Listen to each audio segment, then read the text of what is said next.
Hello guys, this is Vicky Adam, your friend as well as your trainer, and welcome to my brand new channel, Talkative Like a Native. Guys, from now onwards, I'm going to start my spoken English class lesson number 1, and this lesson has been designed for the people who are just the beginner and who doesn't even know the ABC of English. So guys, I hope you're going to love this.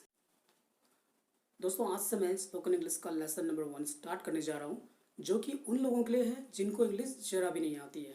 Gas मैं zero से start करने जा रहा हूँ क्योंकि मैं चाहता हूँ कि हर एक ज़्यादा से ज़्यादा लोग इंग्लिश सीखें।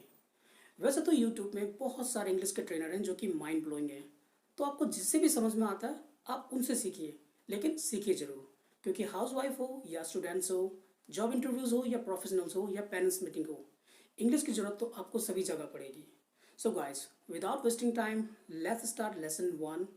Wish you all the best. Guys, आज हम सबसे पहले इन शब्दों के बारे में जानेंगे जो कि बहुत ज़रूरी है। जैसे हमको बोलते हैं इंग्लिश में वी, मैं को आई, तुम या आपको यू, वो अगर लड़का है तो ही, वो अगर लड़की है तो शी, वो या वे जो बहुत सारे हैं उन्हें दे बोलते हैं। हम दोनों बोथ ऑफ अस या वी बोथ, तुम दोनों बोथ ऑफ यू या यू बोथ, वे दोनों बोथ ऑफ देम या दे बोथ। अब कुछ इन छोटे शब्दों के बारे में भी जान ले। इसका मतलब है एम का मतलब हूँ और आर का मतलब हैं। इंग्लिश की दुनिया में इसे हेल्पिंग वर्ब कहते हैं। गाइस अब हम यहाँ पे ये देखेंगे कि कौन सी हेल्पिंग वर्ब किसके साथ लगेगी। वी के साथ हमेशा आर, आई के साथ एम, यू के साथ आर, ही के साथ इज, शी के साथ इज, नेम के साथ इज, बोथ ऑफ अस या वी बोथ के साथ आर, बोथ ऑफ यू या यू बोथ के साथ आर, बोथ ऑफ देम या दे बोथ के साथ भी आर लगेगा।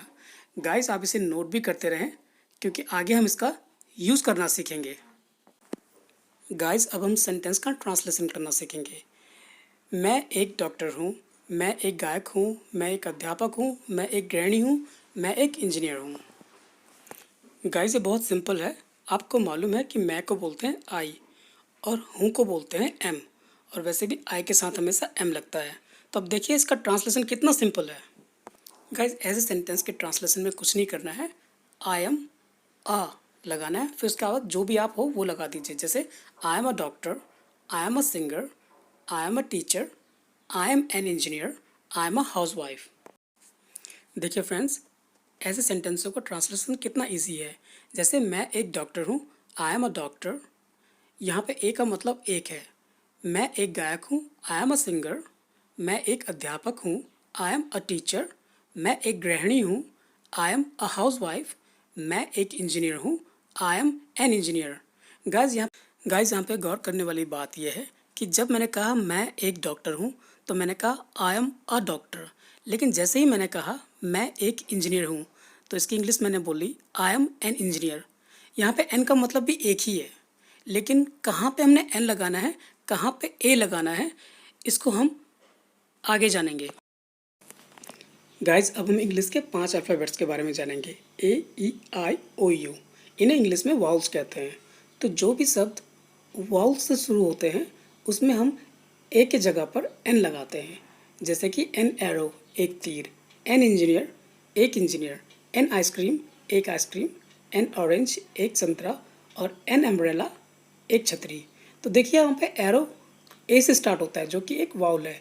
ऐसे ही इंजीनियर भी ई से स्टार्ट होता है, आइसक्रीम आई से स्टार्ट होता है, ऑरेंज ओ से स्टार्ट होता है और अम्ब्रेला यू से स्टार्ट होता है, जो कि क्या है, वाउल्स हैं। तो जो भी शब्द वाउल से स्टार्ट होते हैं उनमें एक स्थान पर एन लगाते हैं। गैस इसीलिए जब मैंने कहा कि मैं एक डॉक्टर हूँ तो इसको मैंने कहा था आई एम अ डॉक्टर, लेकिन जब मैंने कहा कि मैं एक इंजीनियर हूँ तो इसे हमने इंग्लिश में बोला I am an engineer.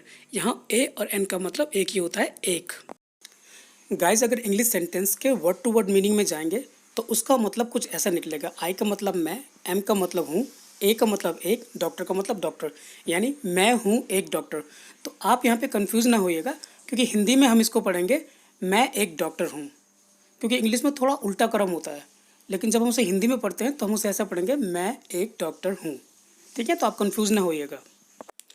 Guys अब हम जानेंगे इंसानों के गुणों के बारे में जिन्हें इंग्लिश में नेचर या क्वालिटी बोलते हैं।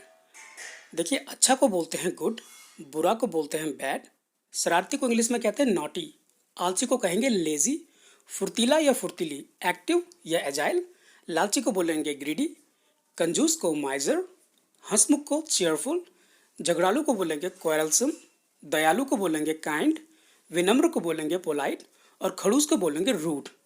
गाइज मैं चाहता हूँ कि इनसे रिलेटेड सेंटेंस आप खुद बनाएं और इसका मैं एक एग्जाम्पल आपको बता देता हूँ, उसके बाद आप सब कुछ खुद से बनाएंगे ताकि आपकी प्रैक्टिस हो सके। दोस्तों मैं यहाँ पे 2 सेंटेंस आपके लिए बना रहा हूँ, बाकी के आप खुद बनाइएगा। आई एम नॉटी, मैं शरारती हूँ। आई एम काइंड, मैं दयालु हूँ। देखो हम यहाँ पे ऐसा नहीं बोलेंगे कि आई एम अ नॉटी, ये गलत होगा, क्योंकि जहाँ पे बात आती है इंसान के नेचर की, तो नेचर के आगे हम ए नहीं लगाते। गाइज इन शब्दों से रिलेटेड सेंटेंस भी आप खुद बनाएंगे, और हाँ इसमें ए या एन लगाना ना भूलें, जैसे कि आई एम अ गर्ल या आई एम अ प्रिंसिपल, क्योंकि ये इंसान की या तो पोस्ट है या उसका जेंडर है, इसलिए यहाँ पे ए या एन लगाना बहुत ज़रूरी है। गाइज अब एक छोटा सा होमवर्क आप लोगों के लिए है। जितने भी शब्द मैंने आपको बताए हैं उनके द्वारा अपने बारे में कुछ बताने की कोशिश करें, उसे लिखें भी और उसे बोलने की भी प्रैक्टिस करें, और हो सके तो मुझे कमेंट बॉक्स में भी लिखें। एग्जाम्पल के तौर पे मैं अपने बारे में कुछ लाइन लिख रहा हूँ और आप अपने बारे में लिखेंगे। हेलो फ्रेंड्स, मैं विक्की हूँ। I am Vicky. मैं एक लड़का हूँ। I am a boy. मैं बहुत बातूनी हूँ। I am very talkative. Talkative का मतलब बातूनी, वेरी का मतलब बहुत। मैं बहुत सक्रिय हूँ। I am very active. मैं दयालु हूँ। I am kind. मैं खुश मिजाज हूँ। I am cheerful. तो दोस्तों आज के लिए इतना ही, बाकी की चीज़ों की स्टडी हम अगले वीडियो में करेंगे। दोस्तों इसी तरीके से आप भी इंग्लिश में अपने बारे में बताने की कोशिश करना। दोस्तों शुरुआत में हम धीरे धीरे ऐसे ही छोटे सेंटेंसों के द्वारा इंग्लिश को सीखेंगे और धीरे धीरे हम आगे बढ़ते जाएंगे। गाइस आई होप कि आपको ये लेसन पसंद आया होगा। फिर भी अगर आपका कोई क्वेश्चन है या कोई क्वेरी है या कोई कन्फ्यूज़न है तो आप मुझे कमेंट बॉक्स में लिख सकते हैं। मैं जल्द से जल्द आपको कन्फ्यूज़न क्लियर करने की कोशिश करूँगा। Guys thanks for watching, bye for now.